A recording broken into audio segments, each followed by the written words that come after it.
Poemário. Divulgação de poetas açorianos.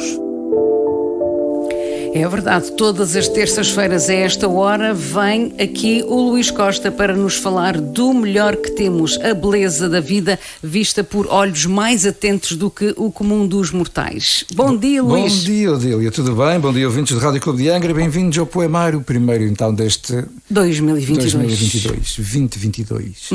Vamos nos enganar ainda durante os primeiros dias de janeiro a falar em 2021, mas esse já lá está. Ontem já me enganei. É normal.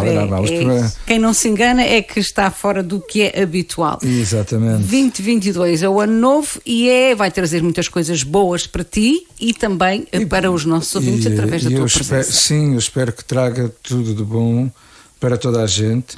Aliás, eu acho que foi-me dito desta forma e eu até gostei. Não é... vamos não pedir mais, mas pedir menos.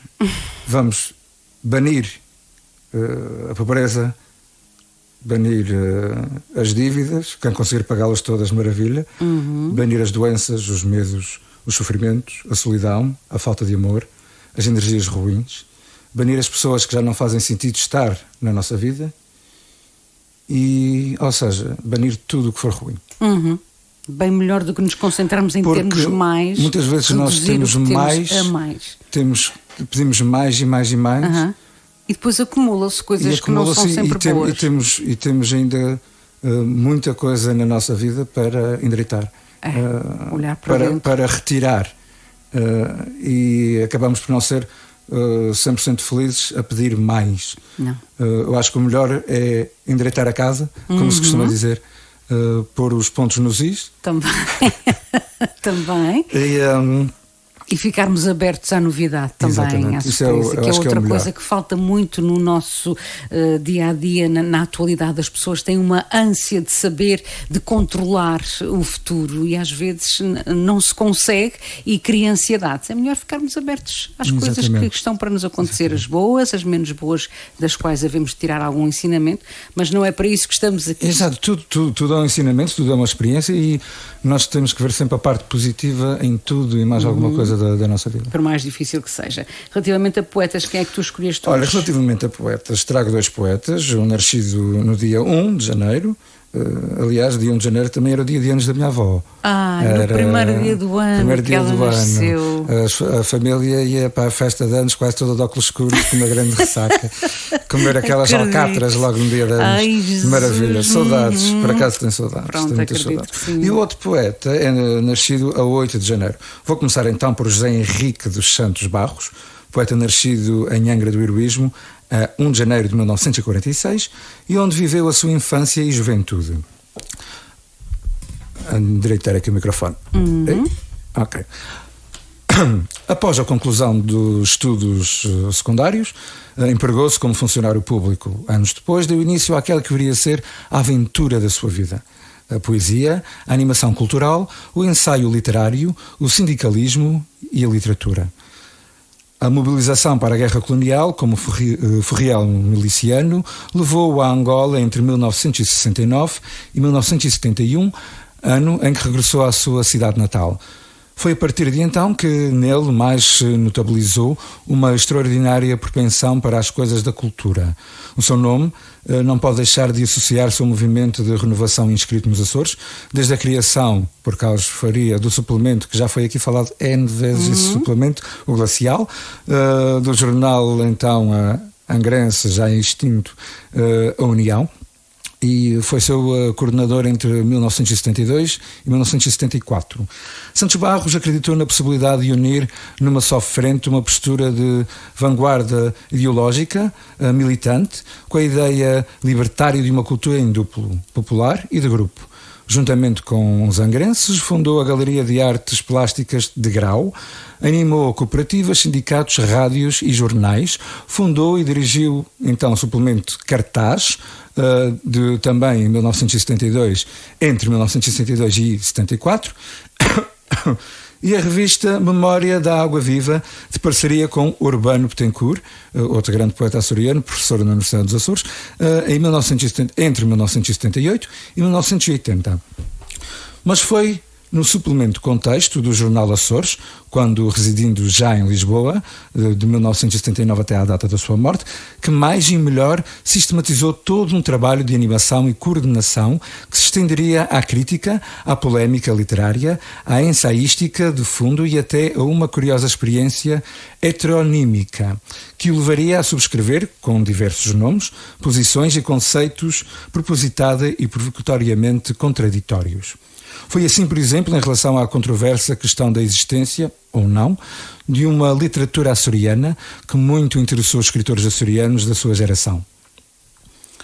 Como poeta, estreou-se aos 18 anos, dando-nos depois folhas, cadernos, opúsculos e excelentes livros de poemas. Como ensaísta literário, interessou-lhe a conjugação da açorianidade com a universalidade potencial de toda a literatura. Como contista, autor de alguns dispersos, andou pelos imaginários oníricos e surrealizantes. Deixou inédito um diário, O Aprendiz de Mundos, e raros poemas. No essencial da sua poesia, a fidelidade da radicação aos temas insulares não é de molde em escrevê-la no tão pouco apreciado apego ao regionalismo da escrita literária. Pelo contrário, o regional e o tradicional de Barros tornam-se matriz e ponto de partida da alternância ilha-mundo, ora no tom abrasivo de uma poética do cotidiano, ora na excelência de uma voz erguida à proclamação de versos como estes: pregar um prego, lavar pratos, cortar a erva, custa. Mas nunca nada me custou tanto que carregar um verso das coisas mais difíceis. Eu vou ler depois este poema no final, Fazer Versos Dói. Faleceu vítima de um acidente de viação com a sua esposa, a escritora Ivone Chimita, a 20 de maio de 1983, em Mérida, Espanha. O segundo poeta que trago hoje, Francisco Raposo de Oliveira, nascido em Ponta Delgada a 8 de janeiro de 1881.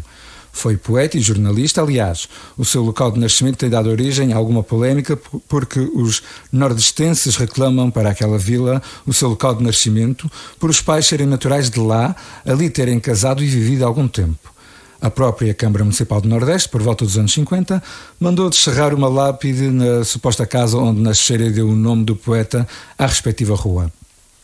O facto é que existe um registro de batismo do mesmo em Ponta Delgada, na freguesia de São Pedro, com data de 20 de maio do mesmo ano, e ali viveu até aos 23 anos de idade. Raposo de Oliveira trabalhou como caixeiro, mas desde cedo revelou apetências literárias, publicando o primeiro livro de versos aos 17 anos. Em 1899, começou a trabalhar como redator no jornal O Heraldo, para fundar e dirigir em 1902 o semanário A Nova. A convite do jornalista António Batista, partiu para Lisboa em 1904, com o objetivo de colaborar na redação e coordenação do álbum açoriano. A partir de então, iniciou a colaboração na imprensa da capital. Acabou por ser redator dos jornais Jornal das Colónias, Portugal, Diário Liberal, Diário Ilustrado, Diário Nacional e Época. Foi também chefe de redação de A Vitória, Situação e a Luta e, por fim, foi redator de A República e de O Século. Com a criação do Ministério do Trabalho, entrou para o quadro em 1920. Foi um dos fundadores da Casa dos Jornalistas, depois integrado no Sindicato da Imprensa.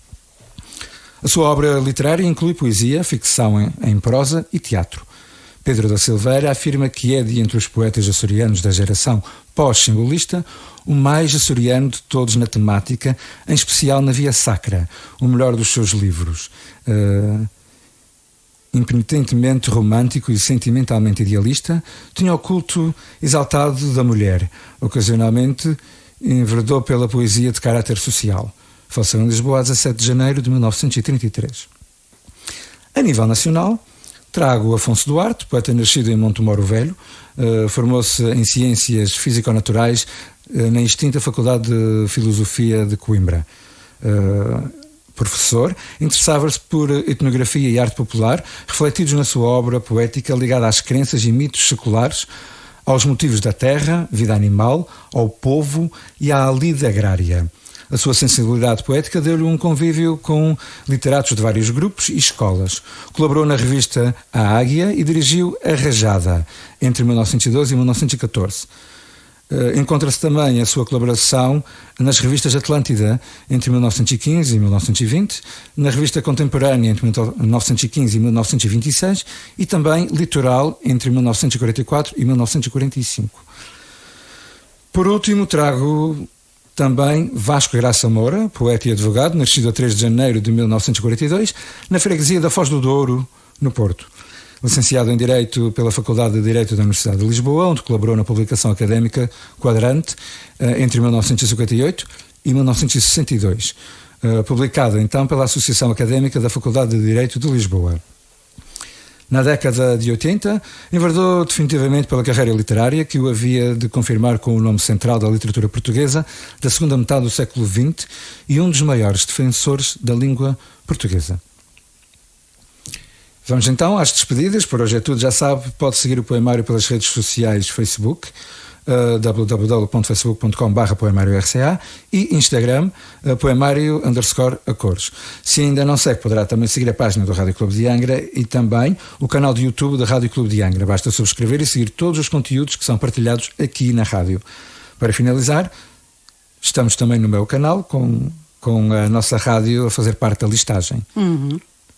E, portanto, não há desculpas para não ouvir a nossa emissão, quer seja em forma direta, quer de forma indireta, digamos assim, através então das nossas plataformas digitais. Mas não acaba o poemário aqui e agora sem que o Luís nos contemple com mais um dos seus poemas tão bem proferidos, e é de Santos Barros. Santos Barros, Fazer Versos Dói. Vamos a isso. Pregar um prego, lavar pratos, cortar a erva, custa. Mas nunca nada me custou tanto que carregar um verso das coisas mais difíceis.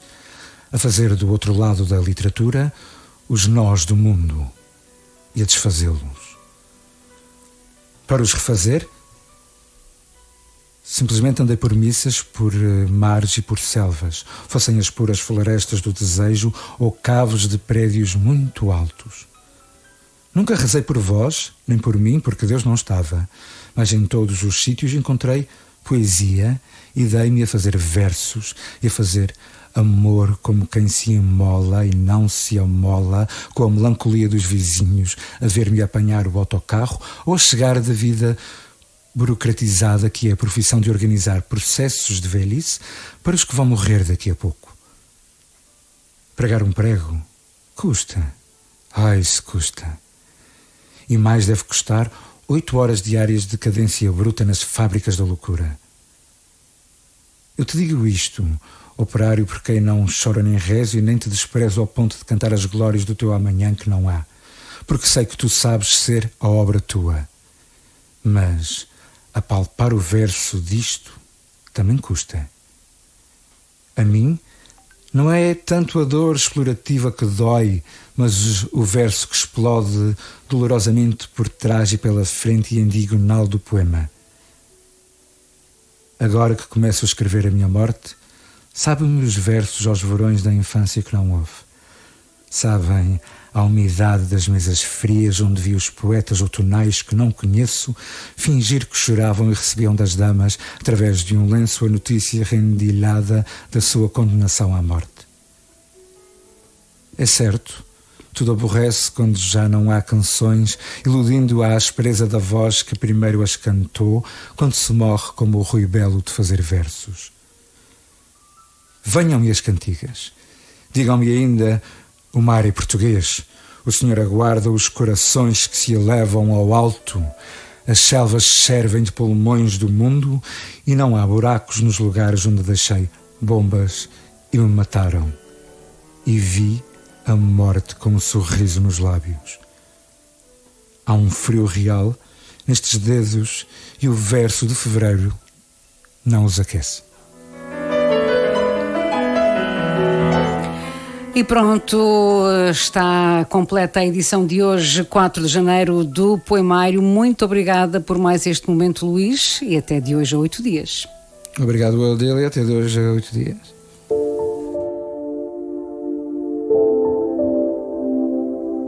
Poemário. Divulgação de poetas açorianos.